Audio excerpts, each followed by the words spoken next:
Imagine waking up one morning to find strangers walking through your yard like they owned the place, only to realize the HOA had made a decision behind your back that could destroy everything you worked for. They weren't just enforcing petty rules or handing out fines this time. They were crossing a line so bold it felt like theft in broad daylight. And when I finally stood my ground, the entire neighborhood turned against me. But what they didn't expect was how far I was willing to go to take my home back. Would you have fought them or walked away? At first, life in the neighborhood felt almost picture-perfect. The streets were lined with tall oak trees that shaded the sidewalks in summer. The lawns were always neatly trimmed, and on the surface, everything looked peaceful.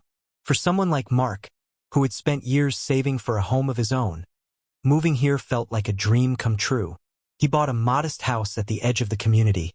Nothing flashy, just a place where he could finally put down roots and enjoy the quiet he had always wanted. In the beginning, the HOA didn't seem like much more than a group of people who mailed out newsletters and reminded residents about trash pickup schedules. Mark hardly paid attention to them, and he preferred it that way. He liked to mind his own business, work on his small garden, and spend his weekends fixing up the house. It was the kind of simple life he thought nobody could interfere with. But beneath the manicured lawns and polite smiles, there was an undercurrent that newcomers rarely noticed right away. Neighbors whispered about board members who took the rules too seriously, about homeowners who were fined for the smallest things, and about that one family who had moved out after a bitter fight with the HOA. Mark brushed it off, assuming those stories were exaggerated. After all, how bad could it really be? Still, he couldn't ignore the subtle signs that something wasn't quite right. At community meetings, the board spoke less about keeping the neighborhood safe and more about controlling how things looked. Discussions about property values and maintaining standards always seemed to outweigh conversations about helping neighbors or building a sense of community. Mark didn't think much of it until one afternoon, when he noticed a letter taped to his front door. It wasn't from a neighbor welcoming him, or even a friendly note. It was from the HOA, and though it seemed harmless at first, it would be the spark that lit a fire he never saw coming. Because hidden within that letter was the first demand, the first attempt at control, and the first sign that life in this neighborhood was about to become far more complicated than he had ever imagined. At first, Mark thought the letter on his door was a simple notice, maybe a reminder about a meeting or a neighborhood event. But when he tore open the envelope, he realized it was nothing of the sort. The HOA claimed his grass wasn't up to community standards. They gave him 10 days to correct the issue, or face a fine. Felt petty. His yard wasn't perfect, but it was tidy enough. The roses he'd planted were just starting to bloom, and he'd been proud of the way the soil was finally taking shape. Still, Mark didn't want trouble. He mowed twice in the next week, trimmed the edges, even bought fertilizer. But 2 days later, another letter appeared, this time with a fine attached. The HOA claimed his fence needed repainting, his mailbox was not uniform, and his trash bin had been left out too long. It was as if someone was watching him, waiting for the smallest mistake. At first, Mark thought it was bad luck. Maybe he'd moved in at the wrong time. But when he spoke with a neighbor, a quiet older man who lived a few houses down, he realized it was something far more deliberate. The neighbor leaned closer, voice low, and whispered, "Once they set their sights on you, they won't stop. You'll see." Those words stuck with Mark like a warning bell. Over the next few weeks, the harassment escalated. The HOA sent letter after letter, each with new accusations. A fine for leaving a ladder propped against the garage, even though he was mid-repair. A warning for having a small shed in his backyard, despite the fact that it had been there long before he bought the property. They even cited him for parking his truck in his own driveway, claiming it was unsightly. Mark started to feel like a prisoner in his own home. Every time he walked outside, he wondered who was watching, who was reporting him. He stopped sitting on the porch, stopped gardening in the daylight. It wasn't just about fines anymore, it was about control. And then came the meeting. The HOA had summoned him to discuss his violations. Mark walked into the clubhouse, expecting a fair conversation. Instead, he found himself surrounded by board members seated at a long table, shuffling papers, staring at him as if he were on trial. They listed each infraction one by one, their tone dripping with disdain. When Mark tried to explain that he'd been maintaining his lawn, that the shed was pre-existing, that his truck was necessary for his work, they cut him off. "Rules are rules," one of them said flatly. By the end of the meeting, they had stacked nearly $2,000 in fines against him. If he didn't pay, they warned, they would place a lien on his home. That night, Mark sat at his kitchen table staring at the papers, his hands shaking. How could this be happening? He owned this property. He paid his mortgage, his taxes, his dues. And yet somehow these people believed they had the right to take it all away. The thought was unbearable, and for the first time, anger replaced fear. Mark began to dig. He spent nights reading through the HOA bylaws, highlighting passages, noting contradictions. He discovered vague language that gave the board sweeping power, clauses that let them decide what was unsightly or out of character with no clear standards. Worse, he found evidence that the same board members were selectively enforcing rules, fining some homeowners harshly, while ignoring others entirely. It wasn't about community standards. It was about control and maybe even personal gain. One afternoon, while sorting through public records, Mark uncovered something that made his blood run cold. The president of the HOA, the one who had been the harshest toward him, owned a private landscaping company. And multiple invoices showed that several homeowners, after being fined for their lawns, had suddenly hired his company, and the fines mysteriously disappeared. Mark realized he wasn't just fighting over petty rules. He was fighting a racket. Fueled by outrage, he decided he wouldn't give in quietly. He began documenting everything. He photographed his lawn, his fence, his mailbox. He kept copies of every letter, every notice, every fine. He even set up a small camera facing his driveway, just to prove that his truck wasn't blocking anyone. The morning Mark had been dreading finally arrived. He stepped outside to find the neighborhood unusually quiet, almost eerily so.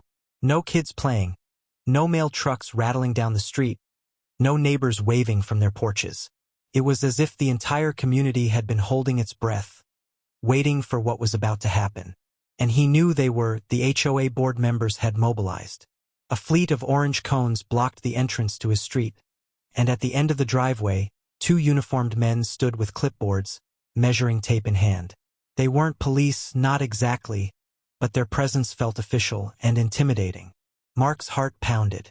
He knew this wasn't just another fine. This was the culmination of weeks of harassment, the apex of their attempts to control him, and, he suspected, a calculated effort to humiliate him publicly. As he stepped closer, the HOA president emerged from a black SUV, flanked by 2 other board members. Their smiles were thin, tight, predatory. "Morning, Mark," the president said, voice saccharine. "We're here to enforce compliance. And, of course, collect the fines you've so creatively accrued." Mark didn't flinch. He'd spent weeks preparing for this moment, documenting every interaction, every letter, every petty accusation. He had a plan, and today he was going to flip the script. The board began their inspection, walking through his yard with exaggerated gestures, pointing at every detail. "Your fence isn't level," one said. "The hedge is too high," another complained. Mark calmly took out his phone and started recording everything. Every complaint, every smirk, every attempt at intimidation. Then came the unexpected twist. The inspector, clipboard in hand, reached the far corner of the yard, where Mark had set up a small camera hidden in the bushes. Without missing a beat, Mark pulled out a folder of evidence. Letters, receipts, photos, timestamps. He began presenting it aloud, calmly but firmly, so the board, the inspectors, and any neighbors watching could hear. "Let's review the facts," Mark said. "Every fine, every complaint, every violation you've cited, here is the proof that I've been compliant.